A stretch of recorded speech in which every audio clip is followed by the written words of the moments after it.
Hello everyone, myself Shivangi Desai. I am your instructor for the video series of Python for data science. Today's our topic is working with date and time. So let's get started.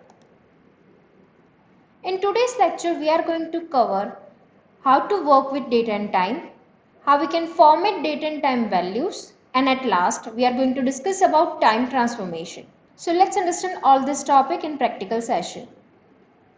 In order to access current date and time, Python provides the module called datetime, using which we can work with the date and time of the system. So first that we have to do is import the datetime module. Here I have used import datetime, and to give the alias to datetime module I have used as dt. Now using this dt object I can call the method that can return the current system date. So here I am using dt.date.today. It will return the date of today's, and I am storing that inside the datetime object. So let's run this code.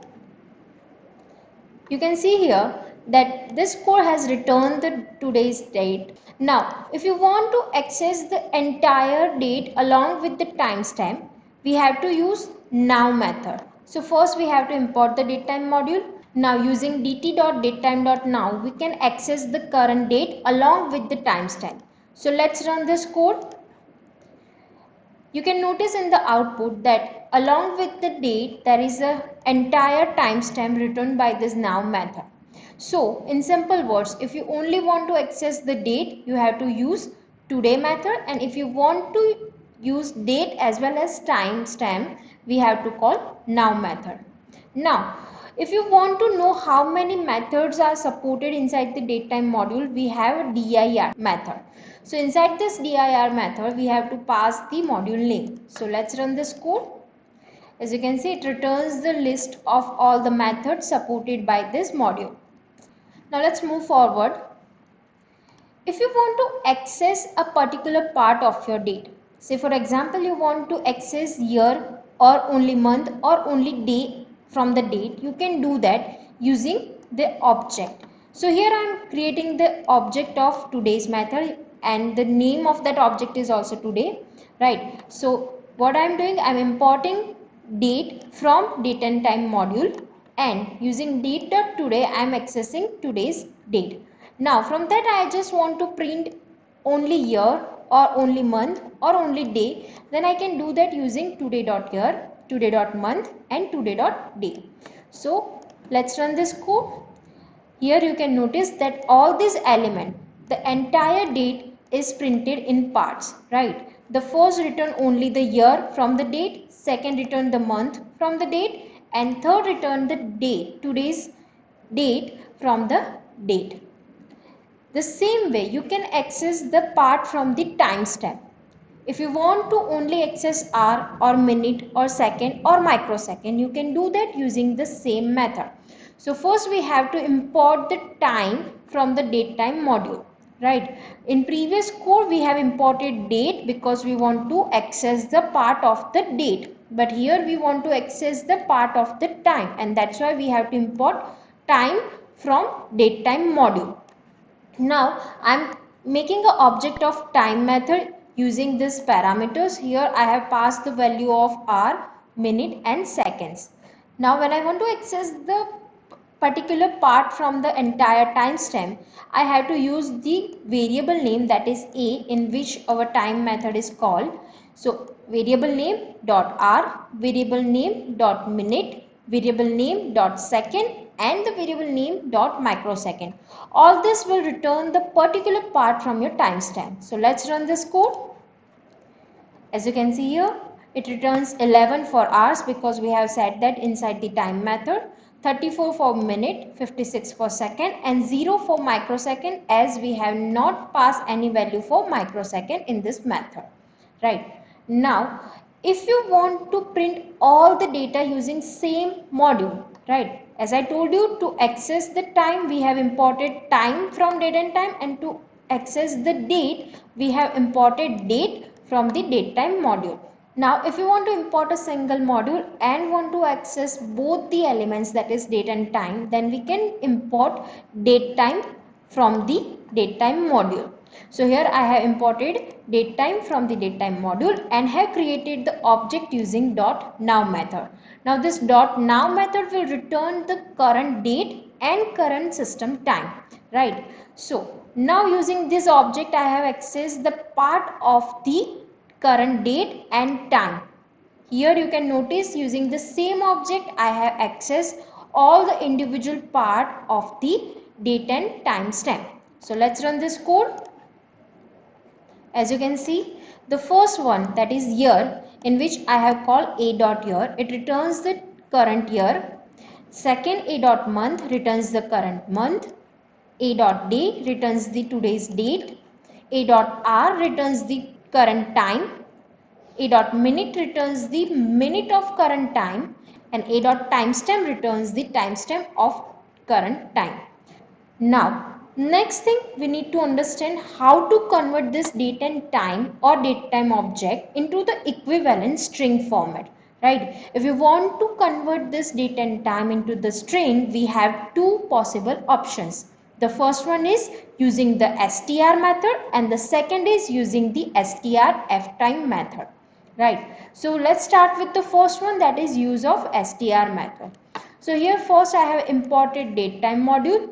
Next, I have used dt.datetime.now method to store current system's date and time inside the now variable. And then using str method, I have converted the entire timestamp into the string. So let's run this code. It returns today's date and time but in the string format. If you want to convert your date and time into the string, we also have a second alternate, that is strftime method. So here I have a program in which I have converted datetime object containing current date and time to the different string format. So let's understand how we can do that using strftime. So first I want to extract only year, then we have to use the notation %y. If you want to extract only year from the entire date and time, we have to use the notation %y. So what I have done, first we need to import the date and time. From that I have used the object and store it into the now, and using that now object in the previous code where I have used this datetime.now method and store it into the now. So now is my current datetime object. Using that object I am calling strftime. In bracket I am passing %y because I want to access only year. So let's print this. As you can see, this returns only the current year from the date time, right? The same way, if you want to access only the value of month, current running month, then we have to use the notation %m. So let's run this code. It returns the value of the current month but in the form of string. Third is, if you want to extract week of the year based on the today's date, if you want to return the current week, we have to use %u. %u will return the number of the week of the year. So let's run this code. So based on the date, it will return the appropriate week number from the entire year. The same way, if you want to extract only date from the entire date and time, you can use %d. %d inside the strftime method will return the value of the today's date. Let's run this code. So it returns the date of today. Now if you want to extract only the hour from the entire date and time, we have to use the notation %h. So inside the strftime method, if I pass %h, it will return the hour from the entire timestamp. If you want to extract only minute from the timestamp, we have to use %m as a notation inside the strftime method. Using the datetime object, that is now dot strftime, if I pass %m, it will return the value of minutes from the entire timestamp. So as you can see in this result, it returns only 40, that is the minute of current timestamp. The same way, if you want to access only the seconds from the current timestamp, we have to use the notation %s. We have to pass this notation inside the now.strftime method. So let's run this code. It returns the value of the current timestamps second. Now from the current date and time, if you want to print only the time, you don't want to print the date along with, then we have to use %h, %m and %s all together. So inside the now.strftime method, we have to pass all these three notation, and I want to separate all of them using this colon. So I have used this colons in between all these three notations, right? So let's run this code. So it returns the current time without date and without microseconds. Now the next point is time transformation. Mostly when we are working with the data, this data might belong with different time zone. So time zone and difference in the local time can cause many problems during our analysis. So we have to transform this data into the appropriate time zone. In order to perform this time transformation, we have time delta method supported by the Python, using which we can change the time and date values such as hours, minutes, seconds, microseconds and etc. Right. So here I have a code in which I have performed the time transformation. So let's have a look at this code. First I need to import the datetime module, and I have given the alias dt. So the sentence is import datetime as dt. Now I am extracting the today's date and time, right? So for that I am using dt.datetime.now and storing this inside the now. I want to add 2 hours in the current system time, right? So for that I have to use dt.timeDelta.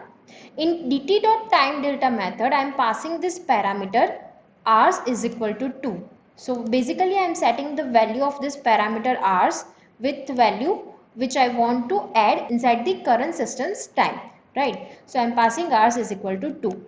Now I am adding this inside the now. Now is my variable which is storing the current system's time, right? So in which I am adding dt.timeDelta, in which I have passed hours is equal to 2. After that I am printing current time and transform time that we have just calculated and stored inside the t, right? So I am using this t.strftime method to print hours, minute and second. We can also calculate the difference between the both time slot, because first is containing the actual time and second is containing my modified time. So we can calculate the difference using this subtraction method, that is t minus now. So let's run this code.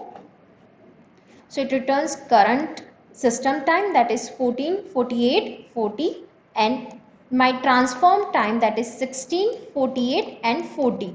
Why? Because I have added 2 hours in the current system's time.